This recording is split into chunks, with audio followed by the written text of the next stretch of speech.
ସାଙ୍ଗମାନେ ପାଣି ହେଉଛି ଏପରି ଏକ ଜିନିଷ ଯାହା ବିନା କି ମଣିଷ ବଞ୍ଚିବା ଅସମ୍ଭବ। ତେଣୁ ସେଥିପାଇଁ ଆମକୁ ଜଳକୁ ସଂରକ୍ଷିତ କରି ରଖିବାକୁ ପଡ଼ିବ।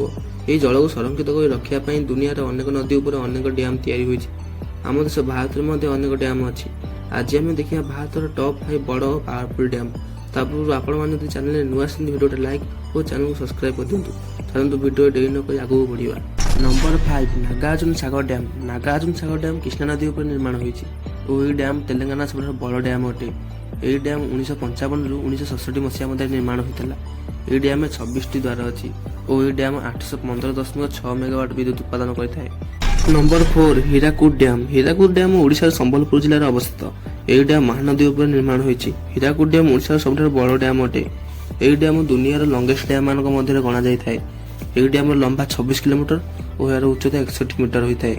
ଏହି ଡ୍ୟାମ୍ର ମୁଖ୍ୟ ଭାଗର ଲମ୍ବା 4.8 କିଲୋମିଟର ଅଟେ। ଏହି ଡ୍ୟାମ୍ ଏକ ଫେମସ୍ ଟୁରିଜିମ୍ ସ୍ପଟ୍ ଅଟେ। ଏହି ଡ୍ୟାମ୍ 347.5 ମେଗାୱାଟ୍ ବିଦ୍ୟୁତ୍ ଉତ୍ପାଦନ କରିପାରେ।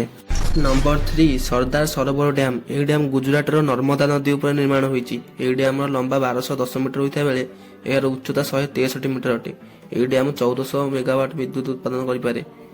Number 2 Bhakra Nangal dam. ଏହି ଡ୍ୟାମ୍ ଭାରତର ଦ୍ୱିତୀୟ ସବୁଠାରୁ ଉଚ୍ଚା ଡ୍ୟାମ୍ ଅଟେ। ଏହି ଡ୍ୟାମ୍ ହିମାଚଳ ପ୍ରଦେଶର ବିଳାସପୁର ଜିଲ୍ଲାରେ ସତଲୁଜ ନଦୀ ଉପରେ ନିର୍ମାଣ ହୋଇଛି। ଏହି ଡ୍ୟାମ୍ର ଉଚ୍ଚତା 226 ମିଟର ଓ ଏହାର ଲମ୍ବା 520 ମିଟର। ଏହି ଡ୍ୟାମ୍କୁ ଗୋବିନ୍ଦ ସାଗର ଡ୍ୟାମ୍ ମଧ୍ୟ କୁହାଯାଏ। ଏହି ଡ୍ୟାମ୍ର ନିର୍ମାଣ 1963 ମସିହାରେ ପଣ୍ଡିତ ଜବାହରଲାଲ ନେହେରୁ କରିଥିଲେ। ଏହି ଡ୍ୟାମ୍ 1325 ମେଗାୱାଟ୍ ବିଦ୍ୟୁତ୍ ଉତ୍ପାଦନ କରିପାରେ।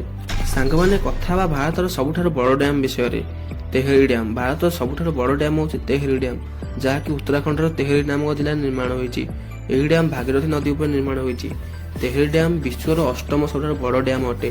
ଏହି ଡ୍ୟାମ୍ର ଲମ୍ବା 575 ମିଟର ଓ ଏହାର ଉଚ୍ଚତା 261 ମିଟର ଅଟେ। ଏହି ଡ୍ୟାମ୍ର ବିଦ୍ୟୁତ୍ ଉତ୍ପାଦନ କରିବାର କ୍ଷମତା 1000 ମେଗାୱାଟ୍ ଅଟେ। ସାଙ୍ଗମାନେ ଇଏ ତ ଥିଲା ଭାରତର ଟପ୍ 5 ବଡ଼ ଡ୍ୟାମ୍। ଆପଣମାନେ ଯଦି ଏହି ଡ୍ୟାମ୍ ମାନଙ୍କ ମଧ୍ୟରୁ କୌଣସି ଡ୍ୟାମ୍ ଦେଖିଛନ୍ତି ତାହା ନିଶ୍ଚୟ କମେଣ୍ଟରେ ଜଣାନ୍ତୁ।